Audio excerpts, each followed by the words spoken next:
बहुत समय पहले की बात है। एक राज्य में एक प्रतापी राजा राज्य करता था। एक दिन उसके दरबार में एक विदेशी आगंतुक आ गया और उसने राजा को एक सुंदर पत्थर उपहार स्वरूप दिया। राजा वह पत्थर देखकर बहुत प्रसन्न हुआ।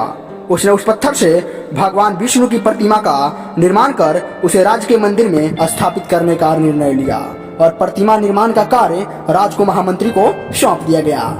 अब महामंत्री गांव के सर्वश्रेष्ठ मूर्तिकार के पास जाकर उस पत्थर देते हुए बोला, महाराज, मंदिर में भगवान विष्णु की प्रतिमा स्थापित करना चाहते हैं। 7 दिन के भीतर इस पत्थर को भगवान विष्णु की प्रतिमा तैयार कर महल पहुंचा देना है।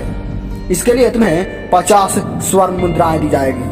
50 स्वर्ण मुद्राएं की बात सुनकर मूर्तिकार खुश हो गया और महामंत्री के जाने के उपरांत प्रतिमा निर्माण के कार्य प्रारंभ करने के उद्देश्य अपने औजार निकाल लिए। अपने औजार से उसने एक हथौड़ा लिया और पत्थर तोड़ने के लिए उस हथौड़े से वार किया, किंतु पत्थर जस का तस रहा। मूर्तिकार ने हथौड़े के कई बार किए परंतु पत्थर नहीं टूटा।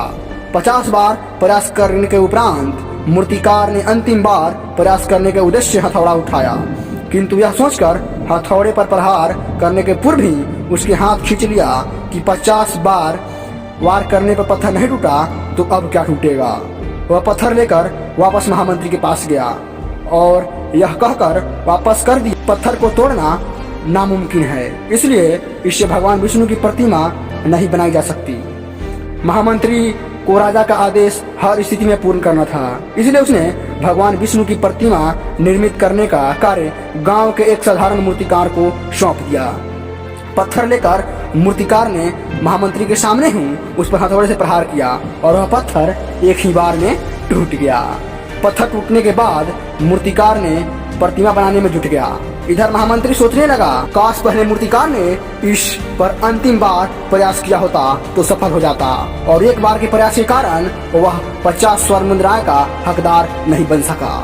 दोस्तों, हमारे जीवन में इस कहानी से सीख मिलती है कि हम सभी अपने जीवन में ऐसी परिस्थितियों से 2-4 होते रहते हैं। कई बार किसी कार्य को करने के पूर्व या किसी समस्या के सामने आने पर उसका निराकरण करने का पूर्व ही हमारा आत्मविश्वास डगमगा जाता है और हम प्रयास किए बिना ही हार मान लेते हैं। कई बार हम 1-2 प्रयास में असफलता मिलने के आगे प्रयास करना ही छोड़ देते हैं, जबकि हो सकता है कि कुछ प्रयास करने पर कार्य पूर्ण हो जाए या समस्या का समाधान हो जाए। यदि जीवन में सफलता प्राप्त करनी है तो बार बार असफल होने पर भी प्रयास करना नहीं छोड़ना चाहिए।